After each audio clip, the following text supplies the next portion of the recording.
the evolution of Taylor Swift's music videos. From fairy tales of feminism, a visual journey through the eras. You know Taylor Swift songs, but have you truly seen her artistry? Her music videos aren't just promotional tools. They're windows into her mind, carefully crafted visual stories that mirror her artistic evolution, personal growth, and social commentary. Over nearly 2 decades, Swift has transformed from a curly-haired country teen into a commanding pop culture force, and her music videos tell a tale just as vividly as her lyrics do. The country fairy tale era, Teardrops on My Guitar to Love Story. In the beginning, Taylor Swift's videos echoed the innocence and dreamy optimism of teenage romance. Her early work, like Teardrops on My Guitar and Our Song, was grounded in small-town simplicity, diary-like visuals filled with real emotion and youthful longing. By the time she released Love Story in 2008, Swift had started leaning into fantasy. The video transformed her into a modern-day Juliet, blending historical costumes with castle-like backdrops, setting the stage for a flair for dramatics and storytelling. It was an early sign of her ambition to go beyond just performing a song. She was ready to direct a narrative. As Taylor transitioned into mainstream pop, her music videos became more stylized and satirical. You Belong With Me played with duality, geek versus cheerleader, while Mine and Back to December showed cinematic approaches to heartbreak, complete with story arcs, actors, and evocative lighting. Then came the 2014 release of Blank Space, which marked a sharp turn. Directed by Joseph Kahn, the video was high fashion, high drama, and wildly self-aware.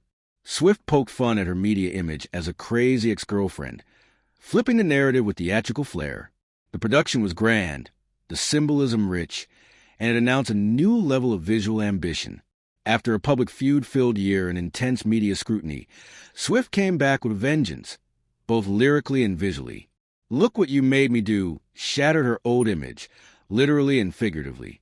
The video is packed with Easter eggs and layered metaphors, Zombie Taylor, the Throne of Snakes, and an army of past personas. This era leaned heavily into symbolism and self-parody, with each video functioning as a reclamation of identity. It was no longer just storytelling, it was myth-making. Following the dark glamour reputation, Taylor surprised fans with a pastel palette of Lover and its romantic, surreal visuals. The title track's video felt like a dollhouse of memories, a whimsical depiction of a shared life, room by room. Then came Folklore and Evermore, albums born in isolation during the pandemic. Videos like Cardigan and Willow took on a quiet, indie film vibe. Soft lighting, natural imagery, and minimal dialogue emphasized emotional landscapes over spectacle. These were less about pop iconography and more about inner worlds and poetic introspection. With Midnights, Taylor blended old and new. Anti-Hero was a self-deprecating confessional video that directly addressed insecurities and public perception. Meanwhile, Bejeweled was a feminist fairy tale, directed by Swift herself, filled with nods to her own discography and coded messages to fans. This phase of her videography is marked by control, not just in storytelling, but in production. Swift now writes, directs, and choreographs many of her own videos. Each frame is a reflection of her vision, filtered through the lens of someone who knows exactly what story she wants to tell. Taylor Swift's music videos are more than just visual companions to her songs.